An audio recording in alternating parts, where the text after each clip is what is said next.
हम बात करने जा रहे हैं भारत में हिंदुस्तान यूनिलीवर के नाम से काम कर रही एफएमसीजी कंपनी यूनिलीवर की सफलता की कहानी की। यूनिलीवर की शुरुआत होती है साल 1930 में, जब डच मैगजीन के लिए काम करने वाले मार्गरीन यूनी और ब्रिटेन में साबुन बनाने वाली कंपनी लीवर ब्रदर्स ने मिलकर काम करने का सोचा। इस वजह से ही यूनिलीवर शब्द निकला, जो कि उसके नाम से ही लिया गया। लीवर ब्रदर्स की शुरुआत 1885 में दो भाइयों ने, विलियम हेक्सेथ लिवर और जेम्स चासे लिवर ने करी थी। उन्होंने एनिमल फैट की मदद से साबुन बनाने का नया तरीका खोज निकाला। साबुन का नाम उन्होंने सनलाइट सोप रखा, जो कि काफी सफल भी रहा। मार्गरीन यूनी एक डच कंपनी थी जो कि 1872 में सैमुअल वैंडेनबर्ग और एटन जॉर्गन्स के साथ पार्टनरशिप में शुरू हुई थी। और इंटरेस्टिंग बात यह है कि यूनिलीवर अभी भी दो अलग कंपनीज हैं जो कि जॉइंट वेंचर के रूप में काम करती हैं। 1932 में यूनिलीवर अपना बिजनेस लंदन से पूरी दुनिया तक ले जाना चाहता था, जिसकी शुरुआत उन्होंने अफ्रीका और लैटिन अमेरिका में नए बिजनेस को शुरू करके करी।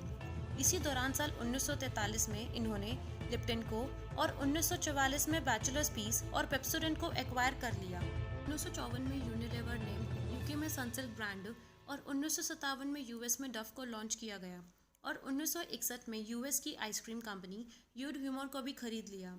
धीरे धीरे कंपनी ने फ्रेंचाइज मॉडल पर काम करना शुरू कर दिया और देखते ही देखते कंपनी ने 100 से भी अधिक ज़्यादा फ्रेंचाइज नीदरलैंड और ब्रिटेन में खोल दिए। यूनिलीवर ने रिसर्च पर भी काफ़ी ज़्यादा पैसा खर्च करना शुरू कर दिया और प्रोडक्ट्स में फ्लेवर, विटामिन जैसे न्यूट्रिशन शामिल किए, जिससे प्रोडक्ट्स की डिमांड और भी बढ़ती गई। धीरे धीरे यूनिलीवर ने वेस्टर्न यूरोप की मार्केट में अपना 30% तक शेयर इंक्रीज कर लिया। 1980 से यूनिलीवर ने फास्ट मूविंग कंज्यूमर गुड्स पर और भी ज़्यादा ध्यान देना शुरू किया। 1983 में यूनिलीवर ने एक्स ब्रांड लॉन्च किया। 1984 में कंपनी ने ब्रूक बॉन्ड को अपने साथ शामिल कर लिया। यह डील 390 मिलियन यूरो में हुई थी।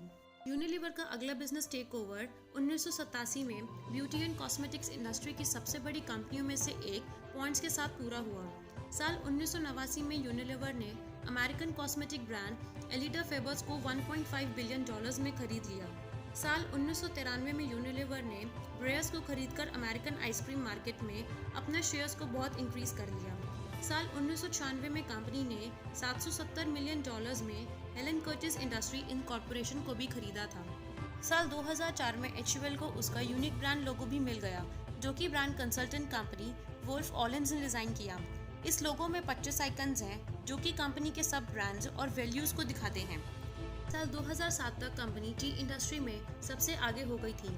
उन्होंने चाय के किसानों और कुछ एनजीओ जैसे रेन फॉरेस्ट अलायंस सर्टिफिकेटेड के साथ मिलकर चाय को उगाना शुरू किया। साल 2010 तक यूनिलीवर ने अपना ध्यान health and personal care products पर भी रखना शुरू कर दिया। कंपनी ने $1.2 बिलियन रिसर्च एंड डेवलपमेंट पर भी खर्च किए, जिससे वह लोगों के बिहेवियर और नीड्स को समझ सके। यूनिलीवर ने अपने research and development offices UK, Germany और इंडिया में भी शुरू किए। साल 2014 में प्रॉक्टर एंड गैम्बल ने अपने सोप ब्रांड कैमे एंड जेस्ट को यूनिलीवर को बेच दिया। साल 2017 में कंपनी ने स्टारबक्स के टी ब्रांड टाजो को खरीद लिया।